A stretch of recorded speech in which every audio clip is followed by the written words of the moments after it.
Hi friends, welcome to ಕ್ಷೇಮ recipes channel. ಇವತ್ತಿನ ವಿಡಿಯೋದಲ್ಲಿ ಒತ್ತು ಶಾವಿಗೆ ಹಾಗೆ ಕಾಯಿ ಹಾಲು ಹೇಗೆ ಮಾಡೋದು ಅಂತ ನೋಡೋಣ. ಇದನ್ನು ಹಬ್ಬಗಳ ಟೈಮಲ್ಲಿ ಹಾಗೆ ಮನೆಗೆ ಯಾರಾದರೂ ಗೆಸ್ಟ್ ಬಂದಾಗ ಮನೇಲೇ ಹೇಗೆ ಸುಲಭವಾಗಿ ಮಾಡ್ಕೋಬೋದು ಅಂತ ತಿಳಿಸ್ಕೊಡ್ತೀನಿ. ಯಾವುದೇ ರೀತಿ ಹಬೆಲಿ ಬೇಯಿಸದೆ ಉದ್ರುದ್ರಾಗಿರೋ ಒತ್ತು ಶಾವಿಗೆ ಹೇಗೆ ಮಾಡೋದು ಅಂತ ನೋಡೋಣ. ಇನ್ನೂ ಯಾರ್ಯಾರು ನನ್ನ ಚಾನಲ್ನ ಸಬ್ಸ್ಕ್ರೈಬ್ ಮಾಡ್ಕೊಂಡಿಲ್ಲ, ಪ್ಲೀಸ್ ಸಬ್ಸ್ಕ್ರೈಬ್ ಮಾಡ್ಕೊಳ್ಳಿ ಅಂತ ಹೇಳ್ತಾ ಈ ರೆಸಿಪಿನ ಈಗ ಸ್ಟಾರ್ಟ್ ಮಾಡೋಣ. ಫಸ್ಟು ನಾವು ಕಾಯಿ ಹಾಲಿಗೆ ರೆಡಿ ಮಾಡ್ಕೊಳ್ಳೋಣ. ನಾನಿಲ್ಲಿ 2 ಚಿಪ್ಪಷ್ಟು ತೆಂಗಿನಕಾಯಿ ತೊಗೊಂಡಿದ್ದೀನಿ. ಚಿಕ್ಕದಾಗಿ ಕಟ್ ಮಾಡಿ ಮಿಕ್ಸಿಗೆ ಹಾಕ್ಕೊಂಡಿದ್ದೀನಿ. ಮಿಕ್ಸಿಗೆ ಹಾಕೋದಲ್ವ, ಸೊ ಅದಕ್ಕೆ ಚಿಕ್ಕದಾಗಿ ಕಟ್ ಮಾಡಿ ಇಟ್ಕೊಂಡಿದ್ದೀನಿ. ಹಾಗೆ 2 ಟೇಬಲ್ ಸ್ಪೂನಷ್ಟು ಹುರ್ಗಡ್ಲೆ, 3 ಏಲಕ್ಕಿ, ರುಬ್ಬೋದಕ್ಕೆ ಎಷ್ಟು ಬೇಕೋ ಅಷ್ಟು ನೀರು, ಇಷ್ಟನ್ನು ಹಾಕ್ಕೊಂಡು ಚೆನ್ನಾಗಿ ಪೇಸ್ಟ್ ರೀತಿಲಿ ರುಬ್ಕೋಬೇಕು. ಇದರಲ್ಲಿ ಹುರ್ಗಡ್ಲೆ ಆಪ್ಷನಲ್ಲು. ಕಾಯಿ ಹಾಲು ಗಟ್ಟಿ ಬರಬೇಕು ಅಂತ ಅಂದರೆ ಸ್ವಲ್ಪ ಹುರ್ಗಡ್ಲೆನ ಹಾಕ್ಕೊಂಡ್ರೆ ಕಾಯಿ ಹಾಲು ಗಟ್ಟಿ ಬರುತ್ತೆ. ನೋಡಿ, ಈ ಥರ ಫೈನ್ ಪೇಸ್ಟ್ ಆದರೆ ಸಾಕು. ಚೆನ್ನಾಗಿ ರುಬ್ಕೋಬೇಕು. ಈಗ ಸ್ಟವ್ ಮೇಲೆ ಪಾತ್ರೆ ಇಟ್ಕೊಂಡಿದ್ದೀನಿ. ಪಾತ್ರೆಗೆ ಕಾಯಿ ಹಾಲು ಏನಿದೆ ಅದನ್ನೆಲ್ಲ ಹಾಕೋತೀನಿ. ಇದಕ್ಕೇನೆ ಸ್ವಲ್ಪ ನೀರನ್ನ ಹಾಕ್ಕೊಂಡು ಒಂದು ಕುದಿ ಬರೋವರೆಗೂ ಕುದಿಸ್ಕೊಂಡು, ಹಾಗೆ ನಾನಿಲ್ಲಿ 1 ಬಟ್ಲಾಗಷ್ಟು ಆರ್ಗ್ಯಾನಿಕ್ ಬೆಲ್ಲ ತೊಗೊಂಡಿದ್ದೀನಿ. ನಿಮಗೆ ಬೆಲ್ಲದಲ್ಲಿ ಏನಾದರೂ ಕಸ ಇತ್ತು ಅಂತ ಅಂದರೆ ಬೆಲ್ಲನ ಶೋಧಿಸ್ಬಿಟ್ಟು ಹಾಕ್ಕೋಬೋದು. ಈಗ ಇದಕ್ಕೆ ಸ್ವಲ್ಪ ನೀರನ್ನ ಸೇರಿಸ್ಕೋತೀನಿ. ನಿಮಗೆ ಕನ್ಸಿಸ್ಟೆನ್ಸಿ ನೋಡ್ಕೊಳ್ಳಿ, ಎಷ್ಟು ಬೇಕೋ ಅಷ್ಟು ನೀರನ್ನ ಹಾಕ್ಕೊಳ್ಳಿ. ತುಂಬ ನೀರು ಮಾಡ್ಕೋಬೇಡಿ, ಸ್ವಲ್ಪ ಗಟ್ಟಿನೇ ಇರಬೇಕು ಕಾಯಿ ಹಾಲು. ಈಗ ಚೆನ್ನಾಗಿ ಕುದಿಸ್ಕೋಬೇಕು. ಯಾವುದೇ ಕಾರಣಕ್ಕೂ ಕಾಯಿ ಹಾಲು ಉಕ್ಕು ಬಂದು ಚೆಲ್ಲೋಗಬಾರ್ದು. ಚೆಲ್ಲೋಯ್ತು ಅಂತ ಅಂದರೆ ಕಾಯಿ ಹಾಲು ಹಾಳಾಯಿತು ಅಂತಲೇ ಅರ್ಥ. ನೋಡಿ, ಈಗ ಚೆನ್ನಾಗಿ ಕುದ್ದಿದೆ. ಮೇಲ್ಗಡೆ ಇರೋ ನೊರೆ ಎಲ್ಲ ಕಂಪ್ಲೀಟಾಗಿ ಹೋಗಿದೆ. ಕಾಯಿ ಹಾಲು ರೆಡಿಯಾಗಿದೆ. ಈಗ ತುಂಬ ಚೆನ್ನಾಗಿರುತ್ತೆ. ಬನ್ನಿ ಈಗ ಒತ್ತು ಶಾವಿಗೆ ಹೇಗೆ ಮಾಡೋದು ಅಂತ ನೋಡೋಣ. ನಾನಿಲ್ಲಿ ಸ್ಟವ್ ಮೇಲೆ ಪಾತ್ರೆ ಇಟ್ಕೊಂಡಿದ್ದೀನಿ. ಪಾತ್ರೆಗೆ 2 ಗ್ಲಾಸಷ್ಟು ನೀರನ್ನ ಹಾಕ್ಕೊಂಡಿದ್ದೀನಿ.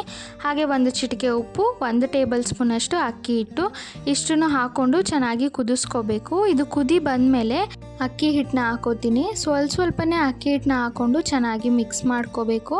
ನಿಮಗೆ ನೋಡಿದ್ರೇ ಗೊತ್ತಾಗುತ್ತೆ ಎಷ್ಟು ಅಕ್ಕಿ ಹಿಟ್ಟು ಹಾಕ್ಕೋಬೇಕು ಅಂತ. ಸೇಮ್ ನಾವು ಮುದ್ದೆ ಹೇಗೆ ಮಾಡ್ತೀರಲ್ವ ಅದೇ ಥರ ಇದನ್ನು ಮಾಡ್ಕೋಬೇಕು.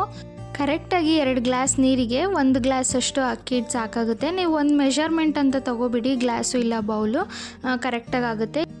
ನೋಡಿ, ಈಗ ಕೆಳಗಡೆ ಇಳಿಸ್ಕೊಂಡು ಚೆನ್ನಾಗಿ ಜಡಿಬೇಕು. ಮುದ್ದೆ ಹೇಗೆ ಮಾಡ್ತೀವಿ ಸೇಮ್ ಪ್ರೊಸೀಜರ್ ಅದೇ ಥರನೇ ಇದನ್ನು ಮಾಡ್ಕೋಬೇಕು. ಈಗ ಮತ್ತೆ ಸ್ಟವ್ ಮೇಲೆ ಇಟ್ಕೊಂಡು ಒಂದು ಪ್ಲೇಟ್ ಕ್ಲೋಸ್ ಮಾಡಿ ಚೆನ್ನಾಗಿ ಬೇಯಿಸ್ಕೊತೀನಿ. ನೋಡಿ, ಈಗ ಚೆನ್ನಾಗಿ ಬೆಂದಿದೆ ಅಂತ ನೋಡೋದಕ್ಕೆ ಕೈ ಒದ್ದೆ ಮಾಡಿಕೊಂಡು ಈ ಥರ ಮುಟ್ಟು ನೋಡಿದ್ರೆ ಕೈಗೇನು ಅಂಟಿಲ್ಲ ಅಂತಂದರೆ ಚೆನ್ನಾಗಿ ಬೆಂದಿದೆ ಅಂತ ಅರ್ಥ. ಮತ್ತೆ ಕೆಳಗಡೆ ಇಟ್ಕೊಂಡು ಚೆನ್ನಾಗಿ ಈ ಥರ ಜಡಿಬೇಕು. ಆವಾಗ ಸಾಫ್ಟಾಗಿ ಮುದ್ದೆ ಥರ ಆಗುತ್ತೆ. ಸುಮಾರು 7ರಿಂದ 8 ನಿಮಿಷ ಬೇಯಿಸ್ಕೊಂಡ್ರೆ ಸಾಕಾಗುತ್ತೆ. ನಾವು ಎಷ್ಟು ಚೆನ್ನಾಗಿ ಬೇಯಿಸ್ತೀವಿ ಮುದ್ದೆನೂ ಅಷ್ಟೇ ಸಾಫ್ಟಾಗಿ ಬರುತ್ತೆ. ಚೆನ್ನಾಗಿ ನಾದ್ಕೋಬೇಕು. ಸೇಮ್ ಮುದ್ದೆ ಹೇಗೆ ಮಾಡ್ತೀರಿ ಅದೇ ರೀತಿ ಮಾಡಿಕೊಂಡು ನಮ್ಮದೇನು ಪ್ರೆಸ್ಸಿಂಗ್ ಮೌಲ್ಡ್ ಇದೆ ಅದು ಗಾತ್ರದಷ್ಟು ಆ ಥರ ಮುದ್ದೆನ ಕಟ್ಕೋಬೇಕು. ಆ ಮುದ್ದೆನ ಹಾಟ್ ಬಾಕ್ಸಲ್ಲಿ ಇಟ್ಕೋಬೇಕು. ಇದೇ ರೀತಿ ಎಲ್ಲನೂ ಮಾಡಿ ಹಾಟ್ ಬಾಕ್ಸ್ಗೆ ಹಾಕಿಟ್ಕೋಬೇಕು. ನಾವು ಬಿಸಿ ಇದ್ದಾಗೆ ಇದನ್ನು ಮಾಡ್ಕೋಬೇಕು. ಅದಕ್ಕೋಸ್ಕರ ಹಾಟ್ ಬಾಕ್ಸಲ್ಲಿ ಹಾಕಿಟ್ಕೊಂಡ್ರೆ ಬಿಸಿ ಇರುತ್ತೆ. ಆಮೇಲೆ ಬೇಕಾದರೆ ಪ್ರೆಸ್ಸಿಂಗ್ ಮೌಲ್ಡ್ಗೆ ಒಂದೊಂದೇ ಹಾಕ್ಕೊಂಡು ಶಾವಿಗೆ ಒತ್ಕೋಬೋದು. ಈಗ ಮಾಡಿಟ್ಟಿರೋ ಮುದ್ದೆನ ಪ್ರೆಸ್ಸಿಂಗ್ ಮೌಲ್ಡ್ಗೆ ಹಾಕ್ಕೊಂಡು ಶಾವಿಗೆ ಒತ್ಕೊಳ್ಳೋಣ.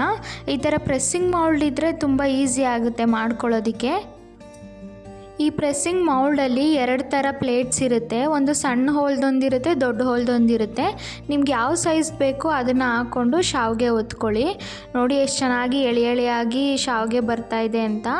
ತುಂಬಾ ಈಸಿ ಅಕ್ಕಿ ಹಿಟ್ಟಲ್ಲಿ ಶಾವಿಗೆ ಮಾಡ್ಕೊಳ್ಳೋದು, ಯಾವುದೇ ಹಬೆಲಿ ಬೇಯಿಸದೆ ಹಾಗೆ ಉದ್ರುದ್ರಾಗಿ ಹೇಗೆ ಶಾವಿಗೆ ಮಾಡ್ಕೊಳ್ಳೋದು ಅಂತ ನೋಡಿದ್ದೀರಾ ಅಲ್ವಾ. ಇದೇ ರೀತಿ ಎಲ್ಲನೂ ಮಾಡ್ಕೋಬೇಕು. ಹಾಗೆ ಇವತ್ತು ಶಾವಿಗೆನ ಖಾರ ಇಷ್ಟಪಡೋರು ಮೊಳಕೆ ಕಾಳಿನ ಸಾರು ಜೊತೆನೂ ಸರ್ವ್ ಮಾಡ್ಬೋದು. ಇದಕ್ಕೆ ಬೆಸ್ಟ್ ಕಾಂಬಿನೇಷನ್ ಅಂದರೆ ನಾಟಿ ಕೋಳಿ ಸಾರು ಜೊತೆ ತುಂಬ ಚೆನ್ನಾಗಿರುತ್ತೆ. ಹಾಗೆ ಸ್ವೀಟ್ ಇಷ್ಟಪಡೋರು ಕಾಯಿ ಹಾಲು ಜೊತೆನೂ ಮಾಡ್ಕೋಬೋದು. ಒಂದ್ಸಲಿ ನೀವು ಮನೇಲಿ ಟ್ರೈ ಮಾಡಿ, ತುಂಬ ಚೆನ್ನಾಗಿ ಬರುತ್ತೆ. ಎಳೆಯಾಗಿ ಶಾವಿಗೆ ಬರುತ್ತೆ.